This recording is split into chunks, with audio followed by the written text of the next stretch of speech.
ప్రాముఖ్యమైన సమయంలోనికి వచ్చాము. కొన్ని మాటలు ఈ రాత్రికాల సమయంలో మనము నేర్చుకుందాం. రండి నాతో కలిసి మొదటి పేతురు పత్రిక, పేతురు రాసిన మొదటి పత్రిక 1వ అధ్యాయము 18, 19, 19 వచనాలు చదువుకుని వాక్య భాగంలోనికి వెళ్దాం. పేతురు రాసిన మొదటి పత్రిక 1వ అధ్యాయము 18, 19 వచనాలు చదువుకుందాం. పితృపార్యంపరమైన మీ వ్యర్థం ప్రవర్తనను విడిచిపెట్టినట్లుగా వెండి బంగారముల వంటి క్షేమ వస్తువులతో మీరు విమోచించబడలేదు గాని అమూల్యమైన క్రీస్తు రక్తము చేత, అనగా నిర్దోషమును నిష్కలంకమునగు గొర్రెపిల్ల వంటి క్రీస్తు రక్తము చేత విమోచించబడితరని మీరెరుగుదురు. క్రీస్తు రక్తము చేత విమోచించబడితిరని మీరెరుగుదురు. ప్రార్థన చేసుకుందాం.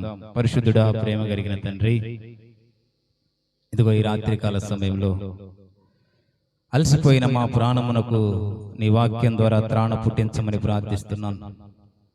ఈ లోకములో ఆదరణ కరువైన వారికి నీ వాక్యమే ఆదరించేది, నీ వాక్యమే ధైర్యపరిచేది, నీ వాక్యమే స్థిరపరిచేది. నాయన, నిత్యము ఆనందం కలుగజేసేది నీ వాక్యము తప్ప ఈ లోకములో వేరొకటి లేదు. అదిగే ఈ రాత్రికాల సమయంలో నీ వాక్యాన్ని నేర్చుకోవడానికి వచ్చాము. నీ ఆశ్చర్యకరమైన మాటలు నేర్చుకోవడానికి వచ్చాము. ఇదిగో అరణ్య మార్గం లాంటి మా జీవితాన్ని రక్షించి మమ్మల్ని నాయన క్రీస్తుకు స్వాస్థ్యంగా చేయడానికి, ఆయన దేవునికి స్వాస్థ్యంగా చేయడానికి క్రీస్తు యేసు రక్తంతో మమ్మల్ని కొన్న దేవుడా, నీకు వందనాలు అయ్యా. ఇదిగో ఈ రాత్రికాల సమయంలో నిలబడుతున్న నన్ను నీ సేవకు వచ్చాటను మరుగుపరుచుకోండి. శక్తి కలిగిన మాటలు మాకు వినిపించమని ప్రార్థిస్తున్నాను. వినగలిగిన చెవులు, గ్రహించుకునే మనస్సు మాకు అందరికి దయచేయమని యేసయ్య నామములో అడిగి వేడుకొనుచున్నాము తండ్రి, ఆమేన్. మరలా చదువుకుందాం. పితృపార్యపరమైన మీ వ్యర్థ ప్రవర్తనను విడిచిపెట్టినట్లు వెండి బంగారముల వంటి క్షేమై వస్తువుల చేత మీరు విమోచించబడలేదు గాని అమూల్యమైన క్రీస్తు రక్తము, అనగా నిర్దోషమునగు నిష్కలంకమునగు గొర్రెపిల్ల వంటి క్రీస్తు రక్తము చేత విమోచించబడితేనని మీరెరుగరా. చూడండి, ఈ పేతురు భక్తుడు రాస్తూ, మీరు మీ పితృపార్యమైన మీ తరతరాలుగా వచ్చే మంచితనమును బట్టి, లేకపోతే మీ తరాల నుంచి వస్తున్న ఆస్తిని బట్టి, మీ తరతరాల నుంచి వస్తున్న మీ వంశ కర్మమును బట్టి మీరు రక్షించబడలేదు కానీ, ఇదిగో వెండి బంగారం చేత కూడా మీరు రక్షించబడలేదు కానీ అమూల్యమైన క్రీస్తు రక్తం చేత మీరు విమోచించబడ్డారని గుర్తు చేస్తుంది. అయితే ఈ వాక్య భాగంలో మన విమోచన ఎంత అమూల్యమైనదో ఈ రాత్రికాల సమయంలో ఈ వాక్యం ద్వారా మనకు గుర్తు చేస్తున్నాడు. మనలను రక్షించింది వెండి బంగారం వంటి క్షేమైన వస్తువులు కాదు గాని నిష్కలంకమైన, నిర్దోషమైన గొర్రెపిల్ల వంటి క్రీస్తు అమూల్యమైన రక్తమే. మన విలువ, మన సంపద మనల్ని నిర్ణయించదు కానీ మన కోసం క్రీస్తు చెల్లించిన అమూల్యమైన రక్తముతో మనము విమోచించబడ్డాము. దేవుని ప్రేమను తెలియజేస్తా ఉంది. క్రీస్తు యేసు మనల్ని లోకములో శాపములతో, అపరాధములతో చచ్చి ఉన్న మనల్ని మన పితృపార్యపరమైన ఏదో మా వంశం గొప్పది, లేకుంటే మేము ఇలాంటి వారమని చెప్పుకుంటూ బ్రతుకుతున్న మానవునికి, రక్షణ లేక కొట్టుమిట్టాడుతున్న మానవునికి, ఏదో వంశముల మీదే ఆధారపడి బ్రతుకుతున్న మానవునికి ఎక్కడ విమోచన దొరకలేదు. ఆదిమ సంఘము నుంచి, ఆది కాండము నుంచి మనం చూస్తే ఆదాము తర్వాత అబ్రహాం వచ్చాడు. వారి వంశముల ద్వారా రక్షణ రాలేదు కానీ, అయితే మనకు వచ్చింది ఏంటంటే రక్తము. యేసుక్రీస్తు నిర్దోషమైన, నిష్కలంకమైన గొర్రెపిల్ల వంటి రక్తము ద్వారా మనకు విమోచన వచ్చింది. అదే ఇక్కడ తెలియజేస్తా ఉన్నాడు. నిజంగా మానవుని జీవితంలో కొన్ని వస్తువులకు విలువ ఉంటుంది. ఈ లోకములో కొన్ని వస్తువులకు విలువ ఉంటుంది. ఆ విలువ కంటే యేసుక్రీస్తు రక్తము ఇంకా విలువైనది. వెండి కొద్దిగా విలువైంది, వెండి కంటే బంగారం విలువైంది, బంగారం కంటే వజ్ర వైడూర్యాలు విలువైన ఈ లోకములో. అయితే ఇవేవి ఆత్మను రక్షించలేదు. ఒక మానవుని యొక్క ఆత్మ మరణానికి వెళ్లకుండా, లేకపోతే నరకానికి వెళ్లకుండా, అగ్ని ఆరని పురుగు చావని నరకంలోకి వెళ్లకుండా, ఈ బంగారము వెండి అమూల్యమైన ఈ లోకములో అమూల్యం అనుకునే వజ్ర వైడూర్యాలు మానవుని రక్షించలేదు. కానీ యేసుక్రీస్తు రక్తము చేత మీరు విమోచించబడతారని మీరు ఎరుగరా అని ఈ పేతురు భక్తుడు ఈ రాత్రికాల సమయంలో మనల్ని ప్రశ్న వేస్తున్నాడు. నిజంగా వెండి మనల్ని రక్షించింది అనుకుంటున్నామా? బంగారము మనల్ని రక్షించింది అనుకుంటున్నామేమో. ఈ వెండి బంగారము ఒకరోజు లయమైపోయాయి. యేసుక్రీస్తు రెండవ రాకడ వచ్చినప్పుడు ఈ భూమి మహావేంద్రముతో లయమైపోయినప్పుడు ఆయన రక్తముతో విమోచించబడిన వారు మాత్రమే బ్రతుకుతారు. ఈ లోకంలో విలువైనగా అనుకుంటున్న ప్రతిదీ, బంగారం కావచ్చు, వెండి కావచ్చు, వజ్ర వైడూర్యాలు కావచ్చు, ఏదైనాను అది ఒకరోజు మట్టికి మన్నైపోవాల్సిందే. అయితే మనిషి పాపానికి పరిష్కారం డబ్బు కాదు గాని, మానవుని యొక్క పాపానికి ఆస్తి కాదు గాని, మంచి పనులు చేస్తే విమోచన రాలేదు గాని, విమోచన రావాలంటే, విమోచన దొరకాలంటే యేసుక్రీస్తు చెల్లించిన అమూల్యమైన రక్తం ద్వారానే మానవునికి విమోచన వచ్చింది. యేసుక్రీస్తు రక్తం ద్వారానే మానవునికి విమోచన వచ్చింది. ఆ రక్తం ఎలాంటిదంటే అమూల్యమైన రక్తము చేత, అనగా నిర్దోషమునగు నిష్కలంకమునగు గొర్రెపిల్ల వంటి క్రీస్తు రక్తము చేత విమోచించబడితిరని మీరెరుగరా? నిజంగా ఈ పేతురు భక్తుడు మనం ఏ స్థితిలో విమోచించబడ్డామో, మనం ఏ పరిస్థితుల్లో నుంచి క్రీస్తు యేసులోనికి మారామో అని గుర్తు చేస్తా ఉన్నాడు. ఒకవేళ లోకములో వస్తువుల చేత మీరు విమోచన వచ్చిందా, బంగారం చేత మీకు విమోచన వచ్చిందా అనేది రాత్రికాల సమయంలో ఈ పేతురు భక్తుడు మనమును ప్రశ్నిస్తున్నాడు. ఇంతకాలం మన విమోచన దేని గురించి అనుకుంటున్నామో? ఒకవేళ మానవుడు డబ్బును బట్టి లేకుంటే ఆస్తిని బట్టి విమోచన వచ్చింది అనుకుంటుండేమో. కానీ అందుకే ఈ 18వ వచనంలో పితృపార్యపరమైన మీ వ్యర్థ ప్రవర్తనను విడిచిపెట్టినట్లుగా మీ పితరులందరూ వ్యర్థముగా ఉన్నారు. మీ పితరులందరూ క్రీస్తులోనికి రాలేదు. మీ పితరులందరూ ప్రవర్తనను బట్టి మీరు ఆచరిస్తున్నారు, కానీ మీ ప్రవర్తన మీ పితరులతో పోలే ఉంది. కానీ ఎందుకు ఇంకా ఆ పితరులు మీకు రక్షణ లేదు? ఆ పితరులు సంపాదించిన డబ్బు మీకు రక్షణ లేదు. ఆ పితరులు సంపాదించిన వెండి బంగారము మీకు రక్షణ లేదు అని ఈ పేతురు భక్తుడు ఈ రాత్రికాల సమయంలో మనతో మాట్లాడుతున్నాడు. మనిషి పాపపు స్వభావంగా జీవిస్తున్నప్పుడు, పాపము తరతరాలు మనిషిని ప్రభావితం చేస్తున్నప్పుడు, యేసుక్రీస్తు అమూల్యమైన రక్తము చేత మనల్ని విమోచించడానికి ఆయన ఈ భూమి మీదకి మానవుడిగా వచ్చాడు. ఎవరు సమీపించరాని తేజస్సు విడిచిపెట్టి నిత్యము వేవేల దూతలతో పరిశుద్ధుడిగా కొనియాడబడుతున్న దేవుడు మానవుడు పాపపు స్వభావాన్ని తీసివేయడానికి ఎంతో మంది రాజులు వచ్చారు, అధికారులు వచ్చారు, న్యాయాధిపతులు వచ్చారు, కానీ ఎవరు మానవుని యొక్క పాపానికి ప్రక్షాళన చేయలేకపోయారు. ఒక మానవుని రక్తము ఇంకొక మానవునికి పాపము కడగటానికి సరిపోలే. అందుకే తండ్రి అయిన దేవుడు మానవుని ప్రేమించి యేసుక్రీస్తుని భూమి మీదకి పంపించి దేవుడి నుంచి దూరంగా ఉన్న మానవుని హృదయాన్ని, ఏ పాపముదైతే మానవుని హృదయం బంధించబడి ఉందో, ఏ ఆత్మీయ స్థితికి చంపబడి ఉన్నాడో మానవుడు, ఆ నిత్య జీవం ఇయ్యాలని చనిపోతున్న మానవునికి నిత్యము నరకములో పడిపోకుండా ఉండడానికి యేసుక్రీస్తు ప్రభుల వారు ఈ భూమి మీదకి వచ్చాడు. అందుకే 19వ అధ్యాయంలో మొదటి పేతురు పత్రిక 19:1-19 అమూల్యమైన రక్తము చేత, అనగా నిర్దోషమునగు నిష్కలంకమునగు గొర్రె పిల్ల వంటి క్రీస్తు రక్తము చేత విమోచించబడితిరని మీరెరుగరా?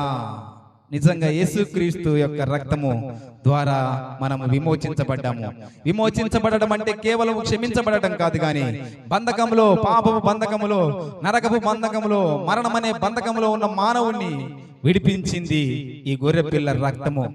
ఈ గొర్రెపిల్ల రక్తము, ఈ నిష్కలంకమైన రక్తము మన బంధకాలను తెంపి దేవునికి సొంతవాడిగా, దేవునికి కుమారుడిగా, అబ్బా తండ్రి అని పిలిచే భాగ్యము ఈ నిర్దోషమైన నిష్కలంకమైన రక్తము మనకు అనుగ్రహించింది. నిజంగా ఈ లోకంలో వెండి బంగారంతో విమోచన లక్షణ కొనే మాట అయితే ఎంతో మంది గొప్పవారు, మనకంటే ధనికులు, ఎంతో కోటాను కోట్లు ఉన్నవారు ఎప్పుడో విమోచన కొనుండేవారు. ఎప్పుడో మన దాకా వచ్చిండేది కాదు, ఎందుకంటే మన స్థితి తక్కువది కాబట్టి. అందుకే చూడండి, వెండి బంగారముల వంటి క్షయ వస్తువుల చేత మీరు విమోచించబడలేదు, కానీ మనము డబ్బు ద్వారా ఇల్లు కొనొచ్చు, మనం డబ్బు ద్వారా భూమిని కొనొచ్చు, డబ్బు ద్వారా లేకపోతే హాస్పిటల్లో మందులు కొనొచ్చు, డబ్బు ద్వారా పాపక్షమాపణ కొనలేము, డబ్బు ద్వారా మనం విమోచించబడలేము. అందుకే బంగారము మనిషికి భౌతికంగా భద్రత ఇవ్వచ్చేమో కానీ ఆత్మకు రక్షణ ఇవ్వలేదు. యేసుక్రీస్తు రక్తం మాత్రమే ఆత్మకు రక్షణ అనుగ్రహించేది. మనిషికి సంపద ఉన్నా కూడా, ఎంత సంపద ఉన్నా, అనిల్ అంబానీ అద్దానికైనా కూడా ఒకరోజు మరణం వస్తుంది కానీ మరణాన్ని ఎదుర్కొనే ధైర్యము వారిలో ఉండదు. నీకు నాకు దేవుడు ప్రత్యేకంగా ఈ రాత్రికాలం మనకెందుకు రక్షణ ఇచ్చాడంటే ఆయనను ఎదుర్కోవాలి, ప్రత్యేకంగా ఆయన కుడి పార్శ్వములో కూర్చోవాలని ఆయన మనల్ని జ్ఞాపకం చేసుకున్నాడు. అందుకే బంగారం వెండి ద్వారా, ఈ లయమైపోయే వస్తువుల ద్వారా మా పాపానికి ప్రక్షాళన దొరకదు. కానీ యేసుక్రీస్తు రక్తము నిజంగా ఆయన మనకు రక్షణ కారణమైనాడు. మనకు రక్షణ ఇవ్వడానికి ఒక ప్రత్యేకమైన ధర ఉంది, ప్రత్యేక ధర నిర్ణయించాడు. ఆ ధర ఏంటంటే యేసుక్రీస్తు రక్తము మాత్రమే. ఈ వెండి బంగారంతో వెల ఇచ్చి కొనలేము, కానీ యేసుక్రీస్తు రక్తము ద్వారా మాత్రమే మనము బ్రతికి ఉండగలం. అందుకే అమూల్యమైన రక్తము చేత, క్రీస్తు రక్తము చేత విమోచించబడితే. అమూల్యమైన మాట. నిజంగా యేసుక్రీస్తు రక్తము సాధారణమైనది కాదు, యేసుక్రీస్తు రక్తము అద్భుతమైనది. ఎందుకంటే పాపం లేనివాడు ఆయన ఈ భూమి మీదకి వచ్చాడు. ఆయన 33.5 సంవత్సరం జీవించినా కూడా పాపం అనేది అంటలేదు. నిర్దోషంగా జీవించాడు, నిష్కలంకంగా జీవించాడు. ఉన్న కొద్ది దినాలు 3.5 సంవత్సరం ఈ ప్రపంచాన్ని ప్రభావితం చేయగలిగాడు, పవిత్రుడిగా జీవించాడు. అందుకే ఇక్కడ పేతురు అంటున్నాడు, గొర్రె పిల్ల వంటి క్రీస్తు రక్తము. గొర్రె పిల్లలాగా బ్రతికాడు ఆయన జీవించినన్ని రోజులు. నిర్దోషంగా బ్రతికాడు, నిష్కలంగా బ్రతికాడు, పవిత్రుడిగా బ్రతికాడు. పాత నిబంధనలో గొర్రె పిల్లగా బలిని అర్పించబడి ఉండేది. మన పాపాలకు పాత నిబంధనలో గొర్రె పిల్లను ధర్మశాస్త్రం ప్రకారము పాపానికి తగినది గొర్రె పిల్లగా అర్పిస్తుండేవారు. కానీ రాబోయే సూచనగా యేసుక్రీస్తే బలి పశువుగా ఈ భూమి మీదకి వచ్చి కలువరి శిలువ మీద యేసుక్రీస్తు ప్రభుల వారే నిజమైన బలిగా ఆయన తనను తాను అర్పించుకున్నాడు. ఎందుకు అర్పించుకున్నాడంటే మనము ఈ క్షేమయ్యే వెండి చేత, బంగారము చేత ఆయనను రక్షణను కొనలేము కాబట్టి, నిర్దోషమైనది ఈ భూమి మీద ఎక్కడ దొరకదు కాబట్టి, నిష్కలంకమైనది పవిత్రమైనది ఎక్కడ దొరకదు కాబట్టి యేసుక్రీస్తు ప్రభుల వారే ఈ భూమి మీదకి వచ్చి మన పాపానికి మనం చెల్లించాల్సిన ధరను ఆయనే చెల్లించాడు. మన శిక్షను ఆయనే భరించాడు. మన స్థానంలో ఆయన నిలిచాడు. మన కోసం ఆయన రక్తము కార్చాడు. యేసుక్రీస్తు రక్తం మనకు ఏమిచ్చిందంటే పాప క్షమాపణ ఇచ్చింది. పాపాల నుంచి ఎంత పెద్ద పాపమైనా యేసుక్రీస్తు మీద విశ్వాసం ఉంచి ఆయన దగ్గర ప్రాధేయపడితే, ఆయనను వేడుకుంటే, ఆయన దగ్గర మోకరిస్తే ఆ పాపము తీసివేసి పాపాలను క్షమించగలిగిన దేవుడు దేవునితో సమాధానపరచగలడు. పాపము మనిషిని దేవుని నుండి వేరు చేసింది. అయితే యేసుక్రీస్తు రక్తము దేవుడితో మరలా మనల్ని సంధి చేసింది. మనము తిరిగి దేవునితో కలుసుకునే భాగ్యం ఇచ్చింది. దేవుని కుడి పార్శ్వమున ఉండగలిగే ధైర్యము మనకు యేసుక్రీస్తు, ఈ నిర్దోషమైన రక్తము, ఈ అమూల్యమైన రక్తము, ఈ నిష్కలంకమైన రక్తము, ఈ గొర్రెపిల్ల వంటి రక్తము, యేసుక్రీస్తు రక్తము మనకు ఇన్ని గొప్ప కార్యాలు చేసింది. అందరూ ఒకప్పుడు మనం ఎలా ఉన్నామంటే మన పితృపార్యపరమైన వ్యర్థ ప్రవర్తనతో ఉన్నాము. అంటే లోకములో పాపముల చేత, అపరాధముల చేత చచ్చిన వారిగా లోకము వ్యర్థమైన వాటిని ప్రేమిస్తూ జీవిస్తున్నాము. అయితే వెండి బంగారము లాగే మీ ప్రవర్తన కూడా వ్యర్థమైపోయింది. అలాంటి వాటితో మిమ్మల్ని కొనలేదు యేసుక్రీస్తు అని ఈ పేతురు భక్తుడు మాట్లాడుతా ఉన్నాడు. మనకు కొత్త జీవితం ఇవ్వడానికి పాత జీవితాన్ని తీసివేసి, పాత బ్రతుకును తీసివేసి కొత్త జీవితాన్ని దేవునితో సంధి చేసి ఆయన కుడి పార్శ్వమున కూర్చోవడానికి యేసుక్రీస్తు రక్తము, ఈ అమూల్యమైన రక్తము ద్వారా మనము విమోచించబడ్డాము. ఇదే గుర్తు చేసుకోమంటున్నాడు ఈ పేతురు భక్తుడు. ఏం చేస్తున్నాడంటే మీ పితృపార్యపరమైన మీ వ్యర్థ ప్రవర్తనను విడిచిపెట్టినట్లుగా వెండి బంగారము వంటి క్షేమయ వస్తువుల చేత మీరు విమోచించబడలేదు. కానీ ప్రతినిత్యము మనం జ్ఞాపకాలను చేసుకోవాల్సింది ఏంటంటే ఈ వెండి బంగారములతో మనం విమోచించబడలేదు. ఈ మన పితృపార్యపరమైన ఆశల మాటలతో లేకుంటే వారి క్రమం చొప్పున మనము రక్షించబడలేదు, లేకుంటే విమోచించబడలేదు. కానీ అందుకే గుర్తు చేసుకో, క్రైస్తవుడు ప్రతి విశ్వాసి గుర్తు చేసుకోమని చెప్తున్నాడు. అమూల్యమైన రక్తము చేత నిర్దోషమును నిష్కలంకమునకు గొర్రె పిల్ల వంటి రక్తము చేత విమోచించబడుతురని మీరెరుగుదురు. జ్ఞాపకం చేసుకోమంటున్నాడు. మిమ్మల్ని మీ పితరులు రక్షించలేదు, మీ ప్రవర్తన రక్షించలేదు. మీ పితరులు ఏ వ్యర్థ ప్రవర్తన చేశారో అదే ప్రవర్తనతో ఉన్నారు మీరిప్పుడు. మీరు ఏ బంగారం ఉంది అనుకుంటున్నారో దానితో మీరు రక్షించబడలేదు. యేసుక్రీస్తు రక్తం ద్వారానే, మీరు అమూల్యమైన రక్తం ద్వారానే మీరు విమోచించబడ్డారు. ప్రతి క్రైస్తవుడు ఇది గుర్తుపెట్టుకోవాలని ఈ రాత్రికాల సమయంలో దేవుడు మనతో మాట్లాడుతున్నాడు. ప్రతి విశ్వాసి ఇది గుర్తుపెట్టుకోవాలి. అందుకే అంటున్నాడు, మీరు బంగారంతో కొనుంటే మీ భక్తి వేరేలా ఉండుండేది. మీ వెండితో కొనుంటే అయ్యని ఒకవేళ విమోచన వచ్చే మాట అయితే మీ భక్తి వేరేలా ఉండేది కాదుగా. అట్లా ఉండకూడదు. అమూల్యమైన రక్తముతో మిమ్మల్ని కొన్నాడు. క్రీస్తు రక్తము అంత విలువైనది. క్రీస్తు రక్తము ఎంత విలువైందంటే మన జీవితాలను సరిచేది, క్రమపరిచేది, క్రమబద్ధీకరించేది, దేవునితో సంధి చేసేది. నిజంగా ఈ లోకంలో ఎవరు మన కోసం ప్రాణం పెట్టిన వారు ఎవరు లేరు. మనల్ని ఆదరించిన వారు ఎవరు లేరు. మన కోసం ప్రాణం పెట్టేవారు ఎవరు లేరు. ఒకవేళ ప్రాణం పెట్టినా అది ఉపయోగకరమైంది కాదు. ఎందుకంటే తను కూడా పాపంతోటే, ఆదాము నుంచి వచ్చిన వాడే కాబట్టి ఆ పాపపు మనిషి, పాపపు లోకంలో ఉన్న ఈ మానవుడు మరొక మానవుణ్ణి రక్షించలేదు. అందుకే దేవుడే మానవతారిగా వచ్చి ఈ భూమి మీదకి వచ్చి ఆయన విలువైన రక్తము మన కొరకు చెల్లించి మనలను ఇంత ధరకు కొన్నాడు. మనలను వెండితో కాదు, బంగారంతో కాదు, గాని క్రీస్తు రక్తముతో కొన్నాడు. నిజంగా ఈ రాత్రికాల సమయంలో యేసుక్రీస్తు ఈ పేతురు భక్తుడు మాట్లాడుతూ ఏం చెప్తున్నాడో చూడండి. ప్రతినిత్యము మీరు జ్ఞాపకం చేసుకోండి, అమూల్యమైన రక్తము చేత అనగా నిర్దోషమును నిష్కలంకమునకు గొర్రె పిల్ల వంటి క్రీస్తు రక్తం చేత విమోచించబడతారని మీరెరుగుదురు. గుర్తు చేసుకోండి, మీరు బంగారంతో కొనబడలేదు, వెండితో కొనబడలేదు, విమోచించబడలేదు. ప్రతి నిత్యము, ప్రతి మీ జీవితం ప్రయాణంలో, మీ యాత్రలో, మీ గుడార జీవితంలో ప్రతి దినము జ్ఞాపకం చేసుకోండి. మీ రక్షణ సులువుగా దొరికింది కాదు. మీ రక్షణ ఏదో వెండితో బంగారంతో కొంటే వచ్చింది కాదు. నిర్దోషమైన రక్తము, దేవుడే మానవుడిగా వచ్చి మీకోసము రక్తం చిందించాడు. మిమ్మల్ని కొన్నాడు. విమోచించడానికి ఆయన నల్లగొట్టబడ్డాడు. ఆయన మిమ్మల్ని రక్షించడానికి ఆయన ముఖాన ఉమ్మి వేయించుకున్నాడు. ఆయన మనల్ని రక్షించడానికి నిజంగా ఎంత 53వ యెషయా గ్రంథము 53వ అధ్యాయం చదివితే అక్కడ మొత్తము రాసిబడి ఉంటది. మనల్ని కొనడానికి, మనల్ని విమోచించడానికి మనం గుర్తు చేసుకోవాలని ఈ పేతురు భక్తుడు మనకు గుర్తు చేస్తున్నాడు. ఇంకా మనలో ఏదైనా లోపాలనుంటే ఆ పాపాన్ని విడిచిపెట్టి దేవునికి, వాక్యానికి లోబడాలి, ప్రార్థనలో నిలబడాలి, పరిశుద్ధమైన జీవితం జీవించాలి, యేసుక్రీస్తులాగా జీవించాలని ఈ పేతురు భక్తుడు మనకు తెలియజేస్తున్నాడు. మీరు క్రీస్తు రక్తము చేత విమోచించబడితిరని మీరెరుగరా? మనం చేసే తప్పిదాలను బట్టి మాట్లాడుతున్నాడు. ఇంకా మీరు మీ వ్యర్థ ప్రవర్తనను విడిచిపెట్టండి. మీ పార్యపరమైన మీ వంశపు నుంచి వచ్చేది వాటన్నిటిని విడిచిపెట్టండి. మీ వంశానికి వస్తున్నాయి కదా, మీ పార్యపరమైన వంశంలో నుంచి వస్తున్న ప్రతిదీ విడిచిపెట్టి, బంగారం వెండితో మీరు మిమ్మల్ని కొనలేదు, కానీ ఆయన మిమ్మల్ని అమూల్యమైన రక్తముతో విమోచించాడు. ప్రతినిత్యం ఇది జ్ఞాపకం చేసుకోండి అని గుర్తు చేసుకోండి. మీరు ఎరుగుదురు కదా. ఎరిగేంది మీ ప్రవర్తన ఇంకా అలాగే ఉంది. ఇంకా యేసుక్రీస్తుని ఎరిగిన తర్వాత కూడా మీ పార్యపరమైన మీ వంశముకు సంబంధించి ఇంకా వ్యర్థమైన ప్రవర్తనే చేస్తున్నారని ఈ పేతురు భక్తుడు మనల్ని రాత్రికాల సమయంలో ప్రశ్న వేస్తున్నాడు. ఇంకా వ్యర్థ ప్రవర్తన ఉంటే, ఇంకా పితృపార్యపరమైన వ్యర్థ ప్రవర్తన అంటే విడిచిపెట్టి బంగారంతో వెండితో మేము విమోచించబడలేదని గుర్తు చేసుకోమంటున్నాడు.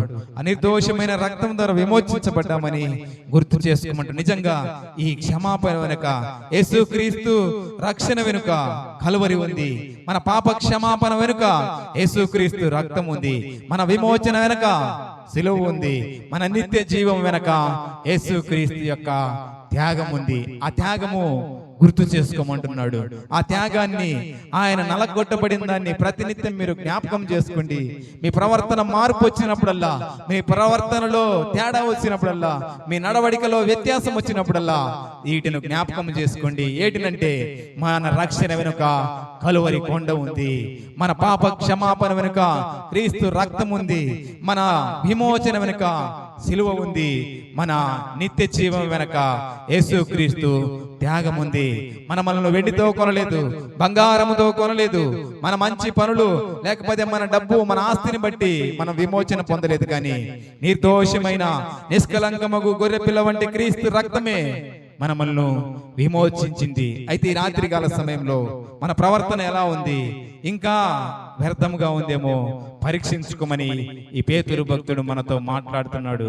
మీ పితృపార్యపరమైన మీ వ్యర్థ ప్రవర్తనను విడిచిపెట్టినట్లు వెండి బంగారం వంటి క్షేమగు వస్తువుల చేత మీరు విమోచించబడలేదు, ప్రతినిత్య అమూల్యమైన రక్తము చేత మీరు విమోచించబడ్డారు.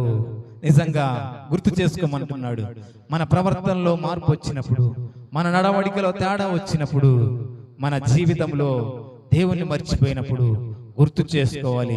ఒకప్పుడు మనకు రక్షణ లేదు, పాపముల చేత అపరాధముల చేత చచ్చిన వారము, ఏ భేదము లేదు, అందరూ క్రీస్తు యేసు మహిమను పొందలేక ఉన్నప్పుడు, అందరూ పాపము చేసి దేవుని మహిమను పొందలేకపోతున్నప్పుడు యేసుక్రీస్తు ప్రభుల వారి భూమి మీదకి వచ్చి మనందరి కోసము ఆయనే తన్ను తాను అర్పించుకున్నాడు. మనందరినీ రక్షణ ఇవ్వాలని అమూల్యమైన రక్తాన్ని ఆయన చెందించాడు. అయితే మన పితృపార్యపరమైన వ్యర్థ ప్రవర్తనను విడిచిపెట్టమంటున్నాడు.